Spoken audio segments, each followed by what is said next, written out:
रतिया बोलमुआ दिहल से मारी तरकारी खाते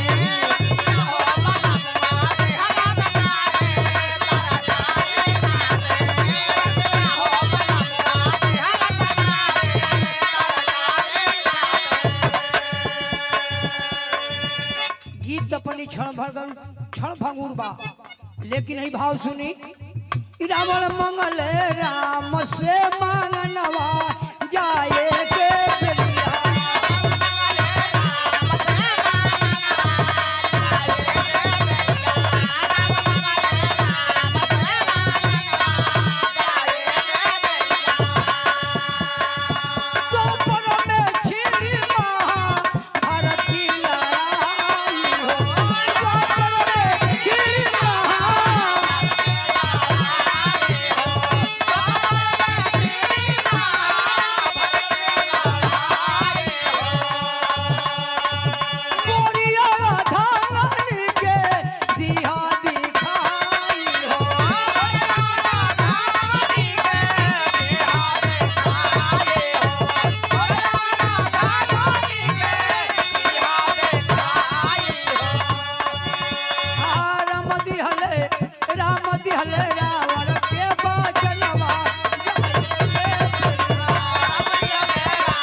सरकार जैसन कर्म कैनी ओकर फल पा गई। अगर हम कुकर्म ना कैले होतीन तो हमके केहू हाथ ना लगाई। बाकी राउर महिमा राउर माया ये सरकार एगो हमके चीज दे दी कि जब द्वापर में महाभारत के लड़ाई होई तो हमारा ले जा करके मंदोदरी मेहरारू हमारा धांगनी के उ लड़ाई दिखला दे। जब महाभारत के लड़ाई होई तो हमारा मेहरारू या हमारा अर्धांगनी मंदोदर के ले जाकर वो लड़ाई दिखला दे। कहले कि ये यही होगा मैं बोलाऊंगा बाबू हो। यही से कहानी बदल गई। त्रेता युग बीतल द्वापर युग आ गई। विदेशिया का लाइन बाबा बहादुर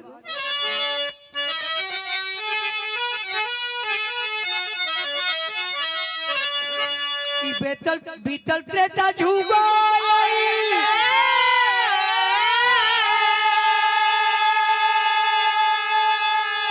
अरे द्वापर की समैया हो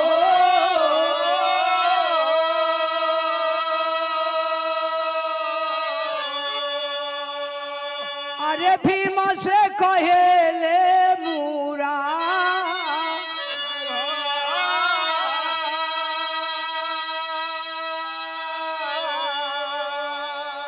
त्रेता युग बीत गई। द्वापर युग आ गल कृष्णा अवतार भई।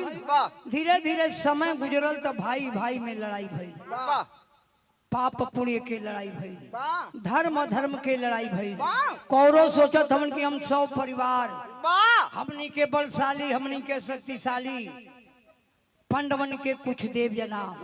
पांडव कले भैया हमके 5 गांव दे दो जी के मजूरी करके हमनी के जी जाइया भीख मांग के हमनी के जी जाइया।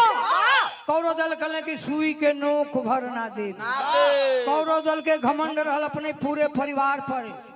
समय आ गई लड़ाई होके के नौबत आ गई तो कृष्ण भगवान बोलौले भीम के ऐसे कि 10,000 हाथी के बल प्रमाण मिलेला कि भीम जी के रहे। कृष्ण भगवान बोलौले भीम जी के भीम जी याद बा लंका वाली बात याद बा। कले भीम जी तू चल जाओ और लंका नगरी में जाके मंदोदर के संदेश दे दा कि अब लड़ाई लगे वाला बा। आके मंदोदर लड़ाई देख ले ताकि रावण के आत्मा की शांति मिल जाओ। चल भीम बाबू हो टेरी के लाइन लगल बहादुर।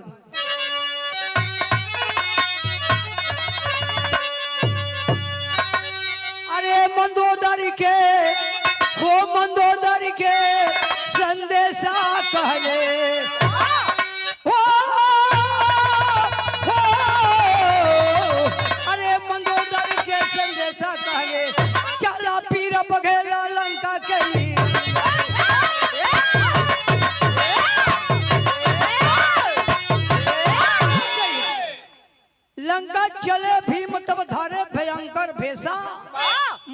मंदोदर के संदेशा कहने भीम जी अपना घमंड में रहलन धनुष बाण उठौलन अतन अतन चल दिहलन गादा लिहलन आ चल दिहलन अपना घमंड में कि चलो मंदोदर के कहब लियौले चलिए यहाँ एक बड़ी पुरान गीत लगल अपना जमाना के जना समय गुरु स्वर्गीय रामदेव जी के जवानी रहल भोलू जी के विधा सुनले हैं या वो अपना जमाना में गीत के तनी अंदाज के तनी लाजवाब गीत रहल रामदेव जी गावत रहनी का गावत रहनी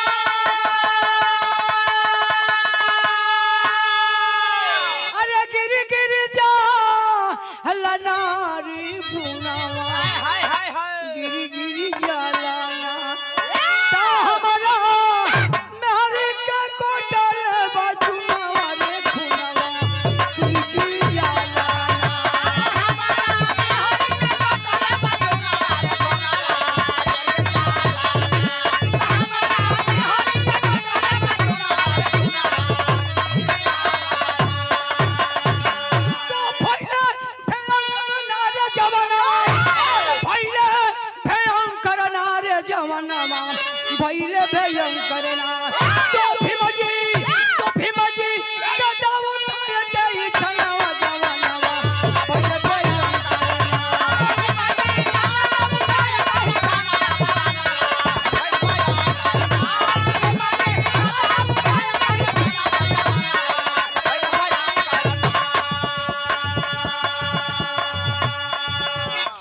फरीधर सावो फनकऊ खेत विषधर